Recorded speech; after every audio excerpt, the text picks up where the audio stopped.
Говорите за менюто, неговото разнообразие и какви ястия включва. Традиционна българска, европейска или пък други екзотични кухни. Какви специалитети са включени? Предлагате ли изкушаващи десерти, а също така ги запознавате с вашата селекция от вина и алкохолни напитки.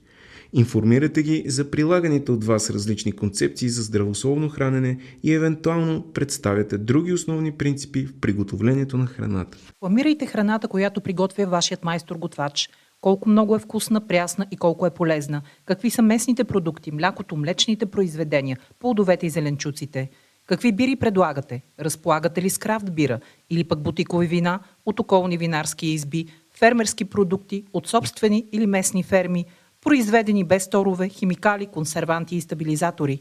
Анонсирайте евентуално условията и възможностите на вашите гости да се включат в индивидуални семейни или групови дегустации на специалитети, кулинарни изкушения и подходящи за тях бутикови вина.